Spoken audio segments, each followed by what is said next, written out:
To understand what your body is doing in an emotional trigger, a trauma trigger, it's really helpful to know what your body does in a physical trigger or physical threat. So an analogy that I use quite a bit is if you were to imagine yourself running from wolves in the woods and you see a cabin like up ahead, your body is not making, and this is really important, it's not making a conscious decision. Your body's making a decision without your conscious consent to do whatever feels the safest. So I don't know if you've ever watched videos where somebody's reacting in a way that you're like, why didn't they just fight it off? Or why didn't they just move? Your body is doing what it deems the safest without your conscious mind really coming online. So for most people, though, I think if you were being chased by wolves, the impulse would be to run if you saw safety was just up ahead. So if you're running, your breathing changes. So it's more chest breathing, right? Instead of deep belly breathing. Your vision also naturally narrows. So you're not looking down at like these daffodils along the pathway or different flowers or something like that. You're just focused on getting safe, right? Once you get into the cabin, if you were to sit down after you shut and bar all the windows, lock all the doors, once you sit down, right, your body would have to feel a measure of safety to just be able to sit. And then you look around and you would naturally start to down regulate. So your body is doing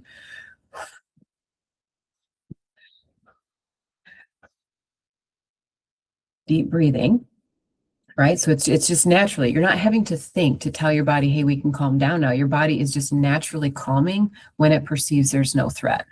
And once you look around and you're just absolutely convinced because you're seeing there's no threat, there's no way that they can get in here, then what happens is your amygdala calms down, your emotion center, and your brain, your prefrontal cortex comes back online. And that's when you would start problem solving. So you'd be like, once your body was calm enough, you would naturally start to think, okay, did I pass anybody anything on the way here? Is my phone on? Do I have reception? Can I call out? Can I text? No. Okay. How far away is the car? What direction? Where did I run? So then you start to actually think, so you can actually get your way out of the problem. But you have to have this part of your brain online to do that. So if you have the wolves that keep trying to come in, or a bear that's like really putting pressure on the door and you're afraid it's going to come in, you're not going to be able to do that level of thinking when you're in the midst of threat. And that is what happens a lot with your emotions. So when your body perceives some sort of threat, then you are going to make reactions, and not always based on your conscious consent. And this is where, I know I said this in another video, but especially if you struggle with the fight trigger, so fight, flight, fawn, and freeze, the fight especially gets a lot of shame by yourself and by others instead of realizing it's a threat response. So you have to learn what's going on inside of me. Why am I scared? And work with the fear, especially if you struggle with any sort of controlling tendencies or anything like that. It's ultimately all the 4 F's, they're all fear-based. So being able to understand like what's actually going on inside of me that's eliciting this kind of response is really important to do. So what gets tricky with emotional trauma is when you were to, so going back to the cabin, when it comes time to leave the cabin and you're either can't get help, or you're convinced, okay, I don't hear anything, I haven't heard anything for a while, I think I'm safe to try to make it to my car. When you go out in the woods again to try to get to your car, your activation, like if you were to hear an acorn drop in the woods, what would be your reaction? Probably like startle, look towards the sound, but it'd be a nanosecond reaction, right? Because in your window of tolerance, let's say your safe and social state is here. So it's I call it like your green traffic lights. You're doing well. Your yellow light is up above that.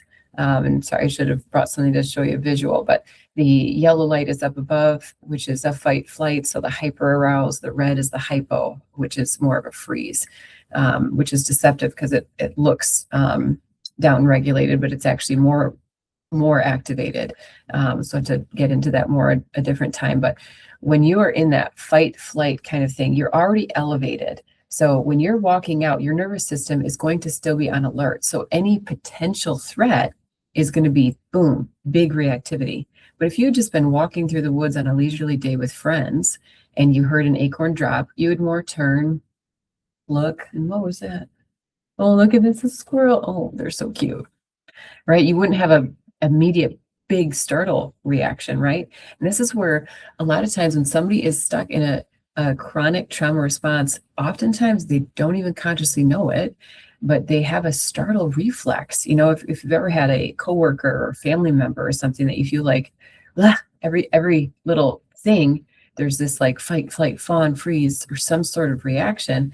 Well, their body is stuck in an on switch. Their body is acting as if they're still running from wolves and they don't know how to get out of it. So there's a lot to updating your body because especially when you grow up and you learn that emotions aren't safe on a body-based level, because you get punished, it's met with bodily tension, force, something like that.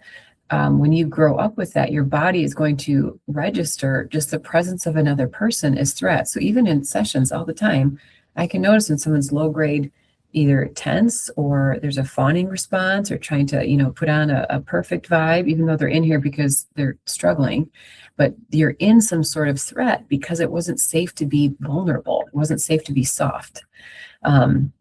So anyway, it's helpful to just recognize that kind of startle thing, because you can just know for yourself or for others, if you easily startle, it's not that there's something wrong with you, it's that your body is still acting as if you're in a threat and running from something. And it's just tricky because it's easier to update and to tell your body, hey, there's no wolves around us, than it is when it's emotional and relational triggers as a source of threat, which everybody has them, everybody. It just depends on the varying degree. But you've learned through different circumstances, especially through your family of origin, what is safe to feel, how it's safe to relate. So trauma and attachment patterns. So look for that in yourself and for others. And again, to have compassion on yourself and for others whenever you sense that. But I hope that trauma, the analogy of running from wolves in that cabin will stick with you and just be a visual to kind of represent. We get it in threats like that, but we don't see it with emotion relational threats. So I hope that's helpful.